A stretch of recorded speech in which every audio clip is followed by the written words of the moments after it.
So yun po guys, ayan magandang araw po sa lahat, especially po sa mga charity viewers po dyan ng PB Team at sa lahat nga po ng Chris Pao Natics na nagmamahal po sa tambalang Chris Pao.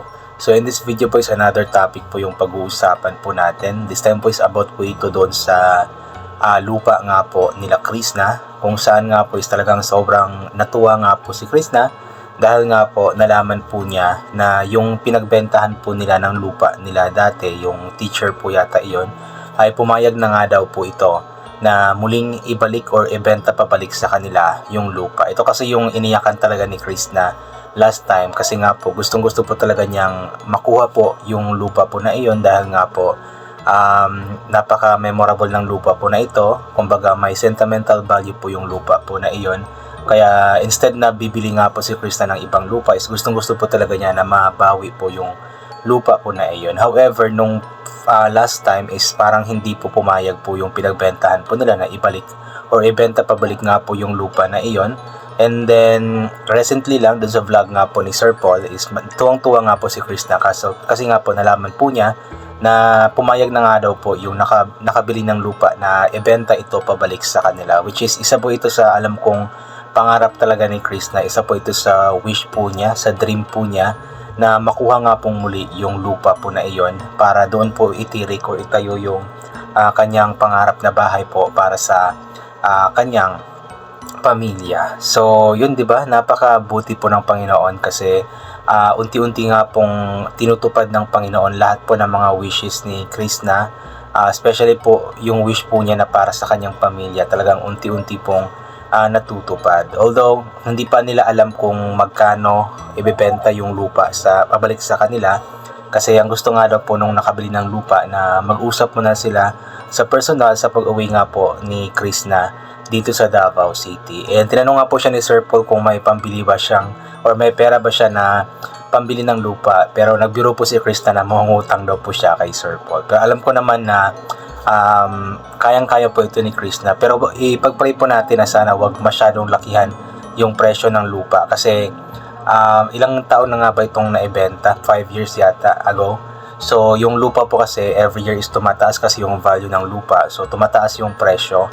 So kung nabenta nila ito ni Chris na ng medyo mura-mura that time, so possible na ngayon is medyo mataas na nga po yung value or yung presyo nga po nito. Pero ipag-pray po natin na i-consider din po na nakabili na medyo babaan lamang po yung pagbenta po kila Chris na. Nang sa ganun is ma-afford pa din ito ni Chris na. At alam ko na kayang-kaya ni Chris nang bilhin ito, especially po ngayon na malakas din po talaga yung kanyang YouTube channel, yung kanyang vlogs po malakas po, at dahil po yun sa pagmamahal po natin sa kanya, dahil po yun sa suporta po natin, sa panonood po natin, hindi pag-skip po natin ng ads sa mga vlogs po niya, alam kong medyo kikita din po siya ng malaki. And if ever man nakukulangin po yung pera niya, yun nga po, andyan naman si Sir Paul na handa nga pong umagapay nga po sa kanya. Kasi yun naman po yung purpose ni Sir Paul, yung matulungan nga po si Krista, matulungan ang pamilya ni Krista, at mapasaya nga po si Krista. Di ba? Talagang sobra lamang po akong natutuwa kasi unti-unti po talagang natutupad yung mga pangarap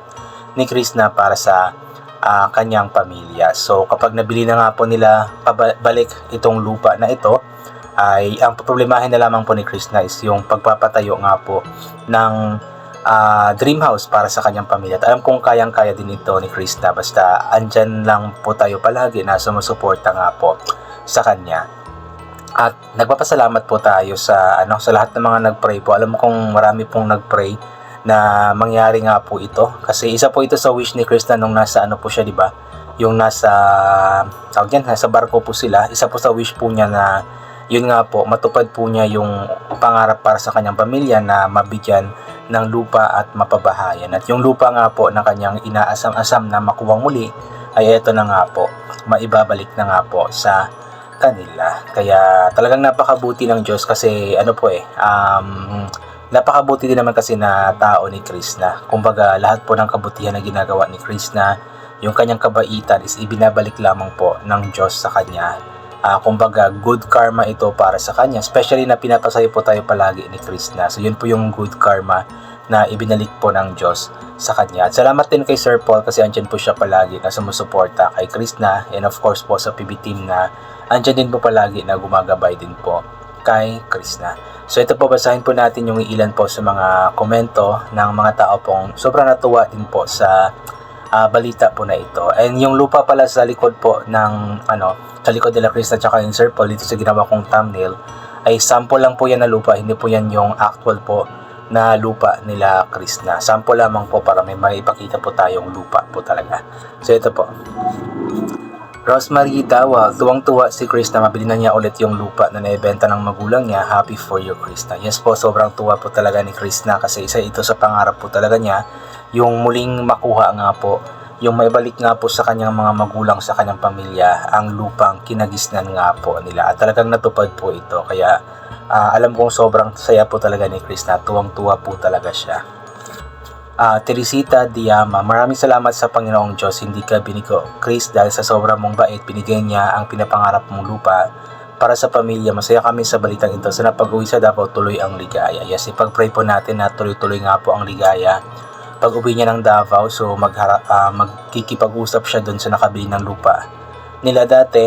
Then yun, sana ipag-pray po natin na hindi masyadong mahal yung presyo ng lupa. Elena Park, Denela Park. Wait a minute. Unti-unti lang natutupad ang mga pangarap mo, Chris. Basta huwag kalimutan magdasal at magpasalamat sa mga biyayang natatanggap mo. Yes, totoo po yun. Talagang yung prayers po natin is talagang napaka-powerful po nito. Especially kapag taimtim po yung prayers po natin. Talagang hindi po tayo pababayaan ng ating Panginoon. Sabi nga po nila na libre lamang po ang magdasal pero may sukli nga po, at yung sukli na ibibigay nga po ng Diyos para kay Krishna is talagang todo po na sukli na alam kong pangarap po talaga ni Krishna itong bagay na ito na mangyari sa buhay po niya at sa kanyang pamilya. Erlinda Viliran, ayan, happy for you, Krishna, unti-unti mo nang matutupad ang pangarap mo na mabawi yung lupa nyo. Thank you din, Sir Paul, sa tulong mo. Yun nga po, mababawi na po niya ang lupa.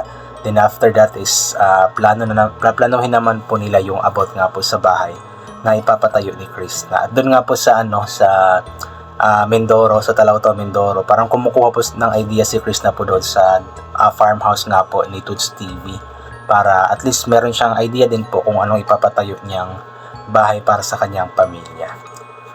Maria Teresa Balangkit, ayan, wow, congratulations Krishna, buti naman at maibabalik na ang lupa niyo.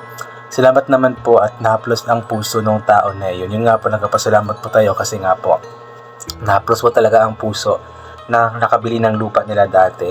Siguro naisip din po niya or ng taong iyon na yun nga, may sentimental value din naman talaga yung lupa na iyon para sa pamilya ni Krishna.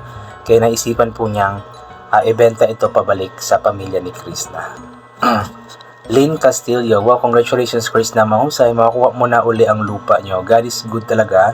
Stay humble lang and pray palagi para lalo ka pang pagpalain ni Lord. Yes po, ipag-pray po natin yan na magiging humble lamang po palagi si Krishna. At huwag siyang tumigil na magtiwala, magdasal sa Panginoon para lahat po ng pangarap po niya, lahat po ng mga dasal po niya is ibibigay po ng Panginoon.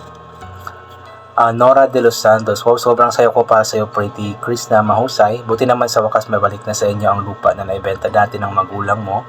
Alam talaga ni Lord kung gaano ka-importante para sa inyo yung lupa nyo.